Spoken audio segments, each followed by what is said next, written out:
host, SpongeX here with more custom stage footage from Super Smash Bros. Ultimate. And here is one I did myself, based off of Conker's Bad Fur Day, the boss fight against the Great Mighty Pooh. This was the first stage I made to have actual moving props. So the Great Mighty Pooh, he'll occasionally drop like a giant poo ball, and meanwhile in the background he's just kind of bobbling from place to place. I had a lot of fun making this stage. I mean, for some reason this is one of the most memorable parts in Conker for some reason. When a lot of people think Conker, usually the first thing that comes to their mind is, isn't that the game where you have to fight a giant poo monster?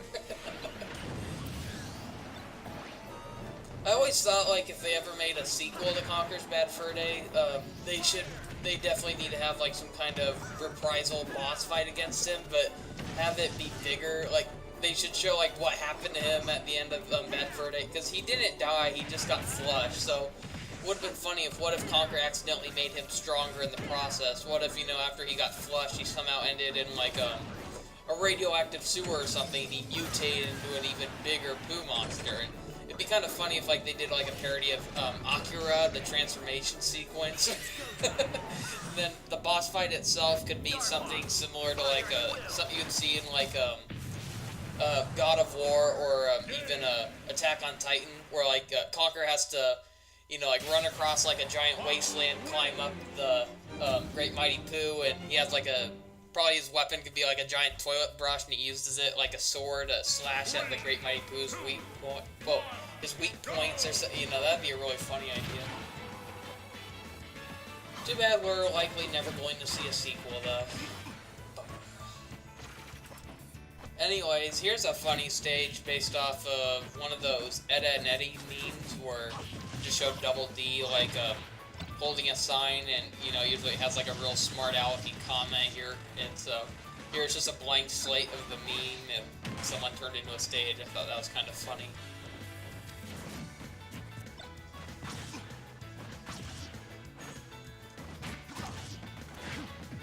Although Sonic Lost World wasn't a very good game, I must say, though, I do love its soundtrack overall. I think some of the music in that game was catchy. That's one thing that, like, practically every Sonic game has in common. Except for Sonic Chronicles: The Dark Brotherhood. Other than that game, every Sonic game practically has a good soundtrack. Here's another classic stage inspired by, like, an old NES-styled Kirby game. I believe there's only one Kirby game for NES, and that was Kirby's Adventure. Well, it's funny, though, I both like and dislike Kirby's Adventure. And let me rephrase, I don't like the original version, but I actually love the remake for Game Boy Advance, Kirby Nightmare in Dreamland. Even the 3DS, I remember the 3DS made, like, a 3D classic port of Kirby's Adventure, and that surprisingly played very well, but it's like, if you go back and try playing the original Kirby's Adventure, I never realized how flawed of a game it is. I mean, it is a glitchy mess, has terrible frame rate, the controls are just really bad. I don't remember the 3DS port being as bad, though. I remember, like, they made, like, a version where it has, some slight 3D effects, like if you have the 3D slider on, and while the 3D didn't add much to the game, I remember the gameplay itself was a lot better, but after playing the NES Classic version of it on, the Nintendo Switch's, online library of NES games, it is a poorly aged game. Even the Game Boy games run better than that. That's quite strange, honestly. But the Game Boy Advance one, I remember, I played that one without realizing it was a remake, and like, that's how it was for a lot of Game Boy Advance games. Like, for instance, Super Mario Advance, I never knew that was actually a remake of an old game. Keep in mind, I never grew up with an NES or Super Nintendo. But that's one thing I'm thankful for over the years. Like, that's one reason why the Nintendo Wii is one of the most revolutionary Nintendo consoles, because it is one of the first to bring in so many games from consoles that a lot of gamers probably never heard of and never knew they'd ever have the chance to play. Unless, like, you're one of those people who use an emulator, but we all know how illegal that is nowadays. So here's a funny stage based off of the Steamed Hams meme from The Simpsons, and I thought this was really funny. Yes.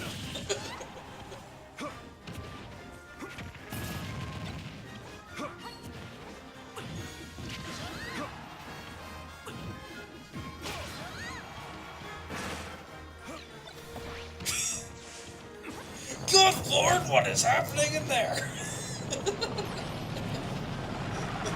Seymour, the house is on fire!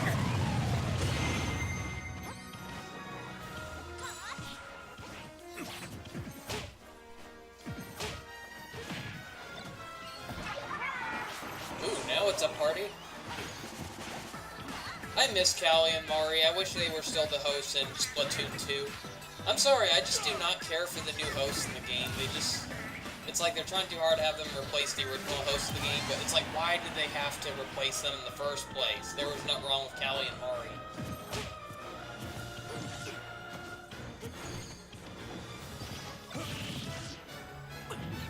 Or heck, even optional, it would have been nice if after beating Splatoon 2, you actually were given a setting where you could replace, you know, Pearl and Marina with Callie and Mari. That would have been interesting, but nope. We're stuck with the new hosts, whether we like it or not.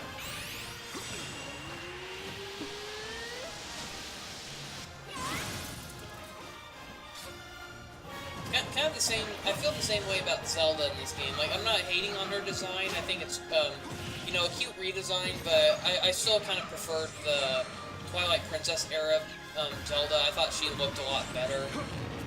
It feels really strange to have Zelda de-age all of a sudden. Because, you know, she went from a young adult to a kid all of a sudden. Because, yeah, she's based off the, you know, Link Between Worlds design, and that was a young version of Zelda. She's about, like, the same age as young Link, possibly. So, it makes it really disturbing when a lot of people, you know, there have been people who left comments on the internet saying, like, wow, the new Zelda design looks hot. And it's like, that's just disturbing. I'm guessing a lot of people don't get it, but, you know, well, a lot of people don't realize how young she is, but, man, that's a problem with cartoon characters. A lot of, you know, artists use, like, adult body types to, you know, they use those as, like, references when designing some characters. So, a lot of people, they'll look at them, and they'll recognize the body type as, like, you know, an adult or something, but then all of a sudden it's revealed, like, oh, this person's actually a kid, and it's like, oh, come on, how are we supposed to know that? Thanks for making us look like pedophiles.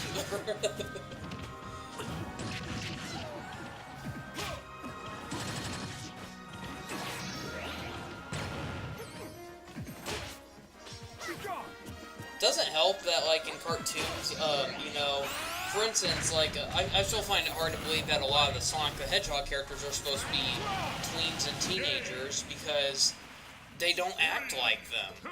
I mean, Sonic Boom, it's like, starting off, that show, you know, it kind of presented the characters as just, like, immature adults in a way, but then, you know, when it came out that they're still, like, you know, like, Amy's still 12, Sonic is still 15, it's like, well, how are we supposed to know that? I mean, the show gives us no hints that they're kids still, except for Tails. Tails is the only exception, but, like, for Sonic, Knuckles, Amy, Styx the Badger, it's like, how are we supposed to know they're just kids? I mean, they live on their own, they have no adult supervision. Heck, there's even, like, little kids in the show that are very, very differently from the main characters, so how are we supposed to tell that, you know, the main characters are kids? It makes no sense. That's kind of one reason why I like my series Nick, Clunk, and Trila. You know, it's like, I'm so sick of all these shows always make the main characters kids. It's like, you know, they act like, that's just one thing that I think holds a lot of shows back. So many shows are about kids. And to me, it's like, what's wrong with it? I mean, even if a show is aimed for kids, what's wrong with having the main characters be adults? Honestly, I find adults more entertaining nowadays.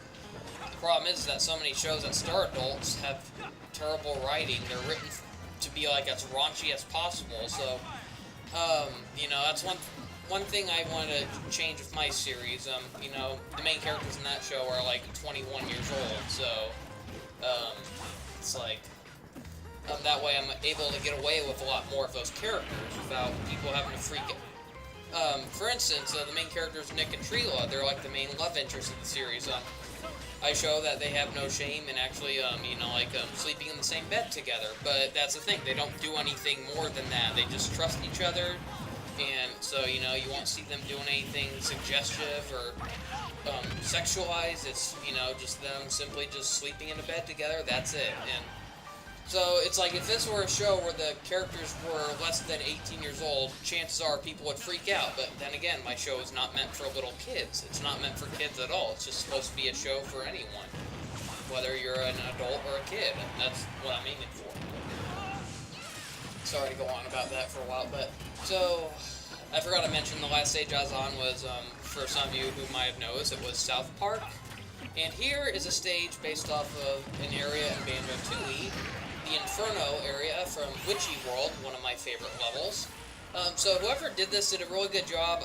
My only criticism here is I think they could have chosen a better backdrop. I mean, this place was supposed to take place in like a burning cave-looking area, and there's a flat-out background they could have used for this stage that would have worked more better. The one with all the lava, and I don't get why whoever made the stage used this bright, cloudy-looking background instead. But other than that, they did a really good job. I like the design of the tower, and I like how instead of the little fire imps, they just have these little flaming barrels rolling down the spiral. You can see Mumbo's metal, devilish-looking hut over on the side. Man, I really hope that someday we get remakes of Banjo-Kazooie and Banjo-Tooie. I would love to see how these games would look like in HD. As far as I know, Rare turned down the idea, but let's be honest, it wasn't Rare who turned down the idea, it was Microsoft. But what I would give to see a remake of these two games, and especially a loyal sequel.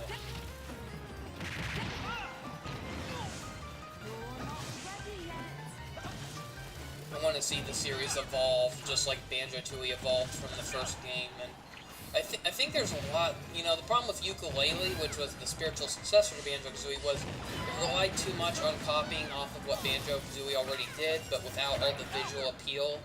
I mean, yeah, it definitely had better graphics, but other than that, I honestly have more fun looking back on Banjo-Kazooie and Tooie with its more outdated graphics, because it was just more colorful, more imaginative, and felt Yooka-Laylee just recycled a lot of simple-looking designs, which, you know, there's just a lot of blank openness in a lot of the stages. And that was also one of my problems with Banjo-Kazooie Nuts and Bolts. The levels were just too big and empty.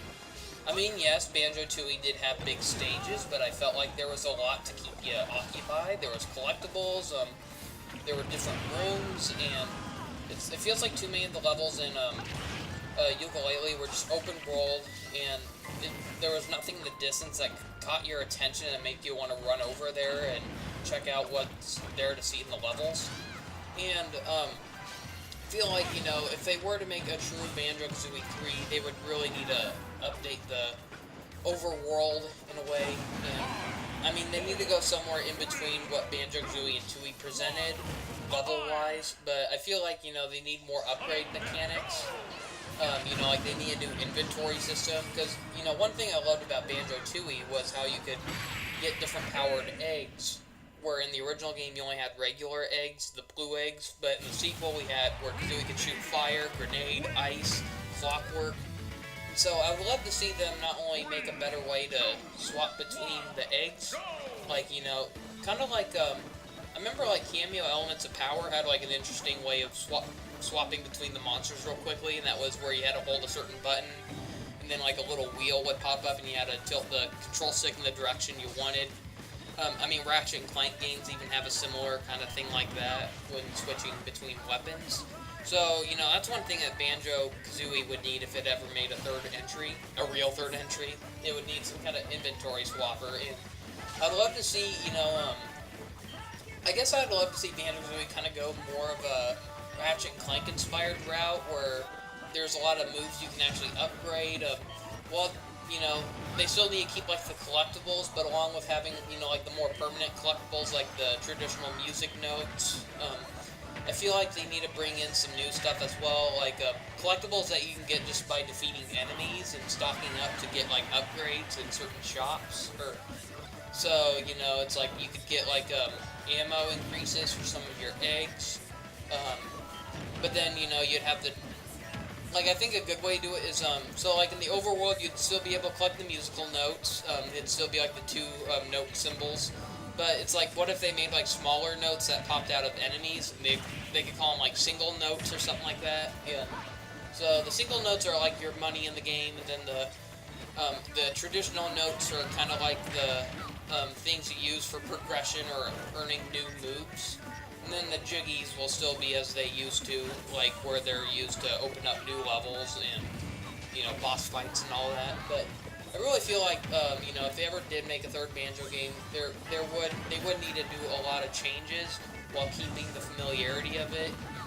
They can't do another Yooka-Laylee, that's all I can say. I mean, Yooka-Laylee tried in certain areas, but overall just did not feel the same as Banjo-Kazooie.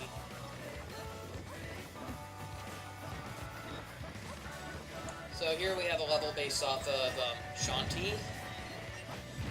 It looks like she got like an invitation to Smash Brothers. Who knows? Maybe we'll find out eventually. But I gotta say, the stage looks pretty nice though, whoever made it. But going back to like a Banjo-Kazooie sequel, it's like some ideas that I would love to see in a Banjo-Kazooie sequel. Like I mentioned like how, you know, I love the eggs that you can get in Banjo-Tooie, how you can swap between them, have Kazooie have like different elemental powers. Like there's some that I would definitely like to see like added, and then there's some that I'd like to see worked around. So for instance, I think like we should have like an electric powered egg, kind of like I remember Banjo-Kazooie Grunty's Revenge kind of had something like that called the battery eggs, but they weren't that great though. Neither was the game itself, unfortunately. But, you know, I love the concept of that, electric-powered eggs. I mean, that's something that not even Tooie had. Then, you know, there could be, like, a water-powered egg. And then, if there was one egg I did not care for in Banjo-Tooie, though, it was the Clockwork Kazooie eggs. I do think they could work, though, in a way, but here's what they need to do. They need to replace them with, like, little remote-controlled drone, kind of, you know, have it where, you pilot it like it's some kind of like flying remote control airplane or something. You could have it like speed up, and so if they were to do that, that would be interesting. But I'd also love to see them add a lot of new like abilities for Banjo-Kazooie to do. Like I think you know, it's like Banjo-Tooie introduced a lot of cool new mechanics, but they did kind of have like some flaws over time. You know, I loved how you could pull out Kazooie and use her as like a gun in first-person shooter mode in certain levels. The problem is that it made you wonder, like, why could you only do it in these areas? Why couldn't you do it elsewhere? I feel like a new Banjo-Kazooie game, one thing they should do is give Kazooie the ability, well, give Banjo-Kazooie the ability to have like where you can press a certain button to trigger like not a first-person shooter mode, but a third-person shooter mode. Similar to like how they fixed up like some of the shooting segments in Conquer Live and Reloaded. Because in Conquer's Bad Fur Day, some of the weakest parts of the game were the shooting segments because the controls were just terrible. But the Xbox version actually fixed it by not only making the controls a lot easier, but you know, giving Conquer some new abilities like being able to jump. It moves a lot faster and aim better since you now had an analog stick to aim with. And so I feel like that's something that a Banjo-Kazooie sequel should do. They should now have it where you press a certain button, then it'll switch like the controls a bit to where Banjo can now only strafe left or right, move forward, backward or diagonally, but you'll have Kazooie with, you know, you aim with the right stick and, you know, press like the R trigger to fire or something like that. And, I feel like there's a lot they could do with that. You know, having certain points in the game where it's like, maybe you can't get past a certain point, and so the best thing you can do is try pulling out Kazooie in like that shooter form and see if you can get around doing that. And I feel like there's a lot they could do if they had like some kind of button that allowed you to equip Kazooie, I guess is the best way to put it. Like kind of use her like a weapon, I guess. Like, I always thought it'd be funny if, like, in a Banjo-Kazooie game, Banjo had to use Kazooie, like, a boomerang or something, you know, like, you'd have to throw her, and then, she would come back eventually, all dizzy, and, or there could be a point where, like, Banjo could use her like a lance, so, you know, he would, like, hold her by her feet and start, like, jabbing her, kind of like she's, a sword or a lance, you know, that'd be kind of funny, or the ability to glide with Kazooie equipped. So, like in the original games, you could only, you know, have Kazooie flap her wings in order to traverse across like platforms. But what if they had it where if you hold, if you hold the jump button long enough after double jumping, like what if Kazooie would eventually kind of like start gliding? I mean, they kind of added gliding in Banjo-Tooie, but that only worked if you were Kazooie on her own, and it didn't really have, like momentum. Kind of, it's like a good example would be like Super Mario 64, controlling Wing Cap Mario. Well, the momentum in that was interesting. The problem was is that the game did not give you any way to like regain momentum, and but I feel like a Banjo-Kazooie sequel should be able to give Kazooie the ability to hover a bit. There's a lot of things they could do too. Like I feel like they could replace the original backflip attack with kind of like an uppercut kind of ability. So like in Banjo-Tooie, they upgraded the Beak Buster attack to include a drill upgrade where Kazooie could actually drill through rocks and certain objects. And so what if like they kind of did like a reverse thing with that with the backflip, where it's like if you hold the backflip button long enough, it would cause Kazooie to start kind of like spiraling upwards, so it could actually attack like enemies who are up above. And I mean, I'm sorry if I'm talking too much about this, but dang it, I really want another Banjo-Kazooie game. I've been a huge fan of that game for so long, and it's sad that, the series is already over 20 years old, and there's no hope of them returning other than rumors of them being in Smash Brothers. But, I mean, all this waiting really keeps you fantasizing over the years for what could happen if this series returned, and the closest we got to hope of that was Yooka-Laylee, and while I didn't hate the game, it wasn't quite the return I was hoping for.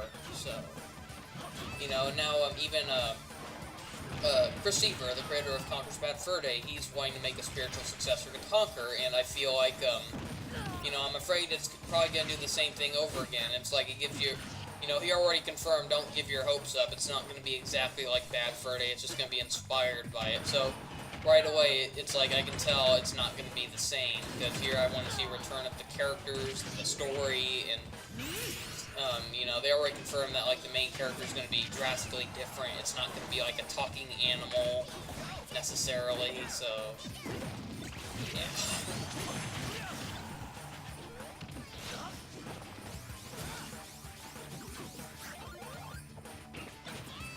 So here we have a stage inspired by the Wii Fit Trainer.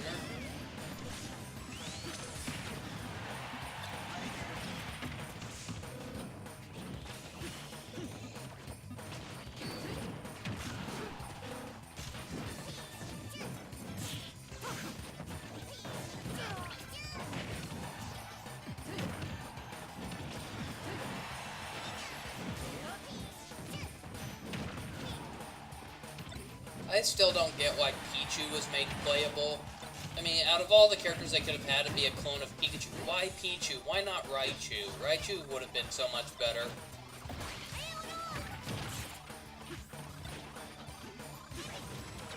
I'll never forget, ever since Super Smash Bros., the original version, I always wanted to see what it'd be like to have Pikachu fighting Raichu with Smash Bros. Gameplay. And unfortunately, that never happened. Instead, we got Pichu, and then for every sequel until Ultimate, we got nothing to rival Pikachu. And then Ultimate, they announced everyone will return. It's like, oh shit, Pichu's back. I'll admit he's a lot better in this game, though. I mean, he was the worst character in Melee, but here they made him more useful. They made him more overpowered. So although he still has the drawback of hurting himself, he's still, he's not as light as he used to be. So he's not as easy to throw around like he used to be. So it gives him more of a fighting chance, but, personally, I wasn't too excited about hearing that everyone was here, because there's a lot of these clone characters I would have been happier without in exchange for characters that people actually asked for, but, I mean, I'm still impressed that they were able to put in so many characters in this game, though. I mean, it's still amazing, but personally, I would have rather wanted to see what else they could have brought to the table, even if that meant having to wait a few years longer for this game to come out. But So that's the thing. People then say, you know, oh, sorry, your character didn't get in. Maybe next time. It's like, yeah, I've heard that before, and that's the problem. They act like next time will be so soon, but no, it will not. These games take time to make, so do I really want to wait another 4 to 5 years just to find out the character I wanted is not going to even have a chance at being in this game? It's like, no, thanks. So, yes, I understand, not everyone can be in these games, and, you know, the people who make these games do work really hard, and I could understand that. The problem is that it looks like they take a lot of shortcuts as well. You know, I would have been fine if, you know, Super Smash Bros. Ultimate was a placeholder for the next Smash Bros. That would have been interesting, because they've already confirmed that they'll never be able to make another Smash Bros. Like this again, even if there are more Smash Bros. To come out in the future.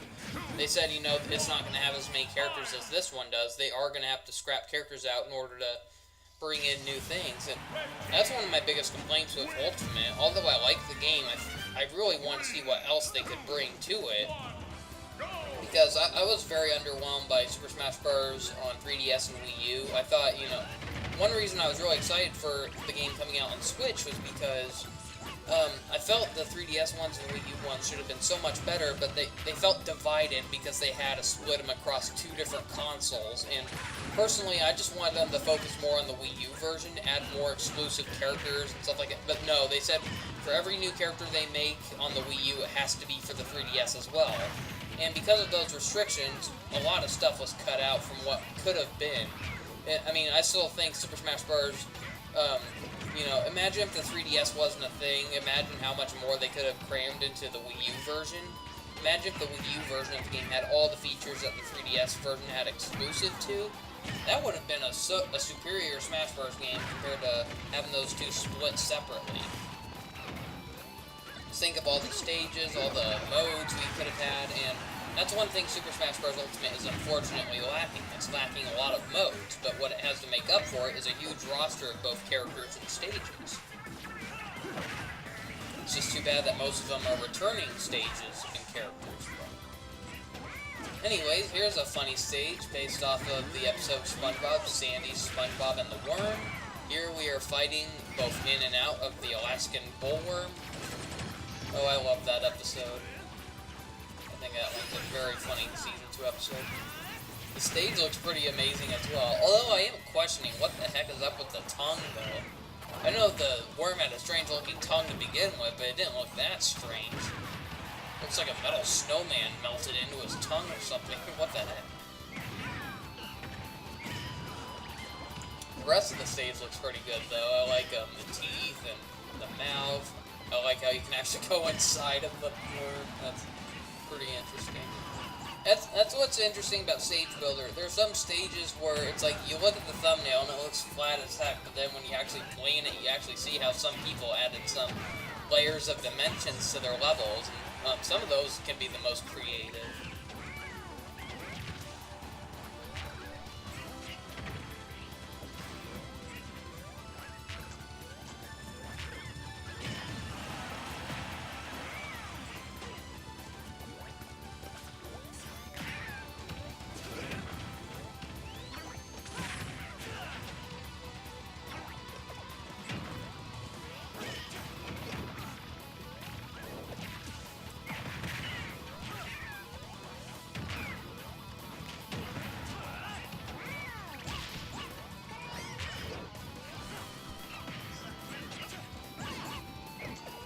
I'm surprised we never got like kind of like a SpongeBob fighting game or a Nickelodeon fighting game. I always thought that would have been fun. I mean, yes, technically we did get one recently on mobile. It's called Nickelodeon Super Brawl, I believe. I wouldn't bother with it though. It was fun at first until you realize it's just like one of those games that the only way to really win is to buy like the microtransactions. The gameplay is very limited too. I mean, it was nice while it lasted. Like I had fun playing it for a little bit, but after a while I really lost interest when you know I got the gist of what kind of crap it was, and it just made me wonder, darn it, why can't they just make like a $40 to $60 game off of this? one where we actually get to control the characters, one where the characters actually have a move set instead of just cloned simple attacks and maneuvers. I mean, that in multiple stages instead of one stage per series, or it was an interesting concept. I mean, the roster in that mobile app was interesting, but darn it, I want an actual game with that.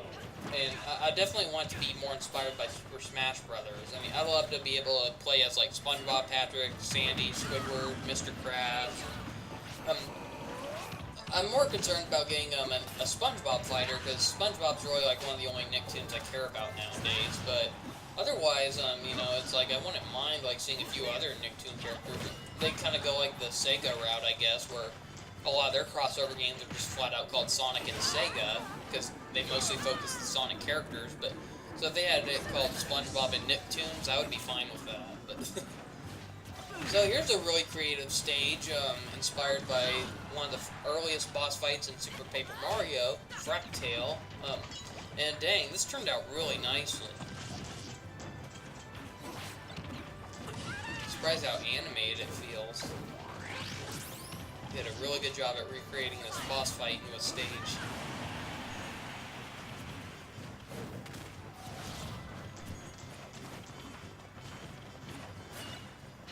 Speaking, like earlier I was talking about like, you know, like remakes of Banjo-Kazooie. I think they should, Nintendo should eventually get someone to remake the first two Paper Mario games, if not three even, but, because, yeah, I would love to see remakes of Paper Mario 1 and 2, and I wouldn't mind seeing one of, Super Paper Mario. I just don't really see any need to, though. I mean, I don't really see much that HD could offer for that game, but I could definitely see, like, HD, upgrades really improving, you know, like the visuals for the original Paper Marios.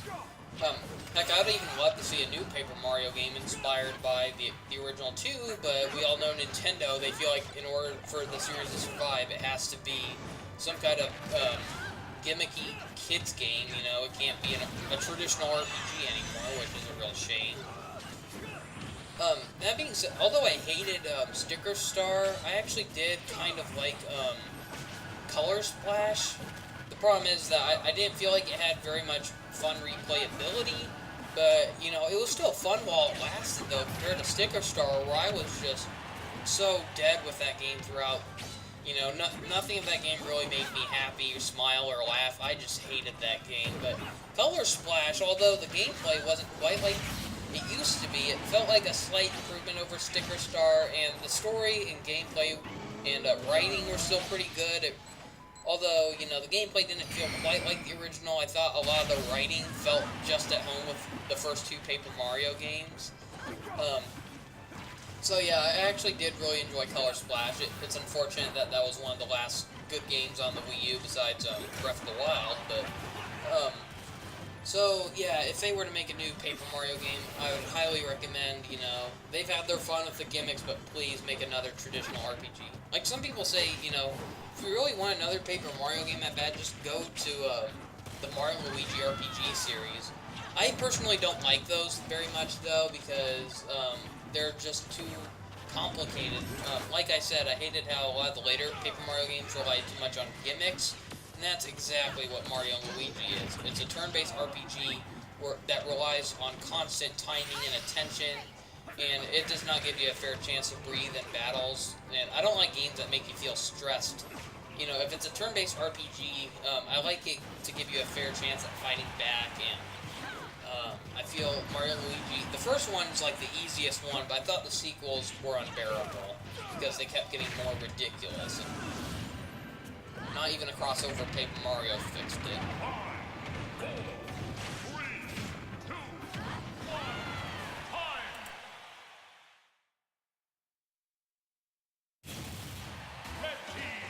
Miss me, baby.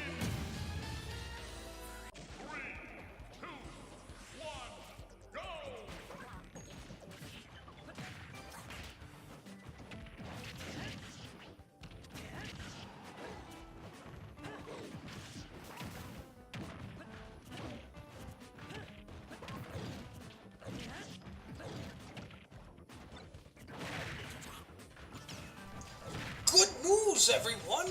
The Planet Express ship has been turned into a stage in Super Smash Bros. Now, if only our new owners at Disney would renew our license. I apologize if that was a terrible impression, but so yeah, here's old Betsy, the ship from Futurama. I miss that show. I hope it returns. Who knows, though? I mean, Disney now owns the rights to it, and you know, the show still gets quite a bit, like, from reruns and all that. So maybe you'll give Disney the idea to give the fans what they want and revive the show.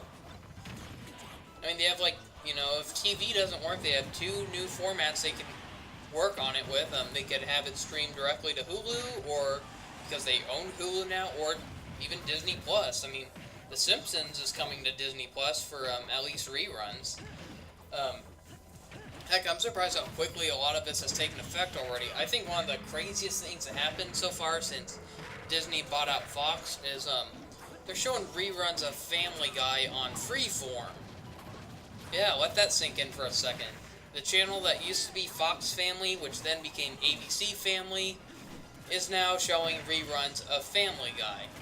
Now, this probably wouldn't have been as big of a deal if, you know, Family Guy only went up to, like, the first 3 seasons, but, I mean, the show's gotten so dark over the years, you know, very inappropriate.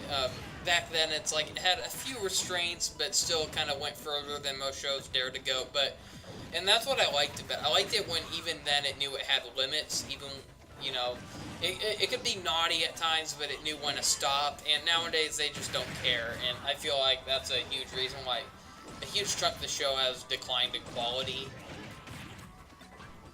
I mean, there's a lot of shows that surprisingly you think, like, censorship would kill it, but actually it could save it, and I think a good example is, for instance, the Ren and Stimpy show. As outlandish as that show was, it's, you know, pretty disturbing to know the show could have been a lot worse if it weren't for Nickelodeon, because the creator of the show, he has a lot of issues, and there is no doubt about that. And it can especially be seen when he actually got the chance to make an uncensored show, the adult party cartoon, and people hated it.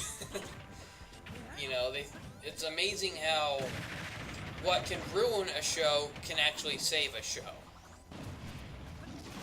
I mean, that being said, though, even when it was a Nickelodeon show, it was still quite bizarre. It did not belong on a kids' network at all. It felt more like it belonged on Adult Swim or something, and you know, it's just so strange, though, how I think a lot of shows would be better off if they were untamed, but there are certain situations where, yes, a studio does need to step in and say when a show is going too far, and unfortunately, I don't think Fox has that memo, and the main reason why is because they're afraid to lose Family Guy. Because, you know, they've canceled Family Guy multiple times in the past, and they saw their ratings decline because of it, and so it's almost like the creators of Family Guy know they can get away with it. They know how desperate Fox is to have them on board, so they're always making all these risque jokes, knowing Fox can't do a dang thing about it if they want to keep making money off them. And well, that's all I have to show for now. Thank you for watching. See you next time. Goodbye.